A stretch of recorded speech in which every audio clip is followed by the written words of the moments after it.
Noong panahon yun, ang Anghel Gabriel ay sinuko ng Diyos sa Nazareth, Galilea, sa isang dalaga na ang pangalan ay Maria.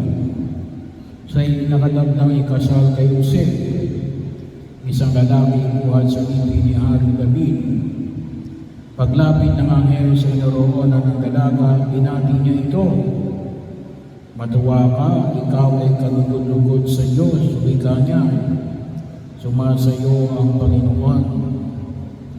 Nagkaluminahan si Maria ng kayong pangusap at inisip niyang mabuti kung ano ang kahulugan niyon. Kaya sinabi sa kanya ng anghel, "Huwag kang matakot, Maria, sapagkat kinalulugdan ka ng Diyos. Makinig ka.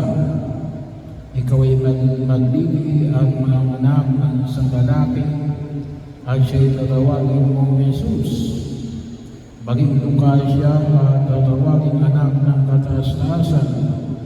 Ibibigay sa kanya ng Panginoong Diyos ang trono ng kanyang amang si David. Maghari siya sa angkan ni Jacob magpakailanman at ang kanyang paghahari ay walang hanggan." Paano mangyari ito ngayong ako'y dalaga? Tanong ni Maria. Sumagot ng anghel, "Bababa sa iyo ang Espiritu Santo at nililiman ka ng kapangyarihan ng kataas-taasan. Kaya't banal ang ipanganganak mo at tatawaging anak ng Diyos. At tandaan mo ang iyong kamag-anak na si Elizabeth. Alam ng lahat na siya'y baog, ngunit nagdiin siya sa kanila ng kanyang katandaan.